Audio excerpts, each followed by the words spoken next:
సాంస్కృతిక సారథి జిల్లా సమాచార పౌర సంబంధాల శాఖ వారి ఆధ్వర్యంలో బడీడి పిల్లలు తప్పకుండా బడికి వెళ్ళాలి అనే ఉద్దేశంతో తప్పకుండా ఆటలు పాటలతో పాటు చదువు నేర్పే ఆహ్లాదకరమైనటువంటి వాతావరణంతో కూడినటువంటి సర్కారు బడిలోనే పిల్లలంతా చదివి గొప్ప స్థాయిలో ఎదగాలని ప్రతి ఒక్కరికి తెలియజేస్తూ పలకా బలపం పట్టాలి పలుగు పారను వీడాలనే ఒక నినాదంతో ప్రతి ఒక్కరూ చదువుకోవాలనే ఒక సదుద్దేశంతో మన ప్రభుత్వం అనేక ప్రభుత్వ పాఠశాలలకు అనేక ఏర్పాట్లు చేయడం జరుగుతుంది. కాబట్టి ప్రతి ఒక్కరూ ప్రభుత్వ పాఠశాలలో చదువుకోవాలని పేరున తెలియజేసుకుంటూ ఒక చక్కనైనటువంటి పాట బడిబాట కార్యక్రమం పైన సత్యతమ్మున్నోట.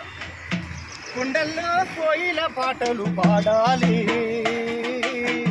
పల్లెల్లో అక్షర దీపం వెలగాలి, పల్లెల్లో అక్షర దీపం వెలగాలి. కుండల్లో కోయిల పాటలు పాడాలి, పల్లెల్లో అక్షర దీపం వెలగాలి, పల్లెల్లో అక్షర దీపం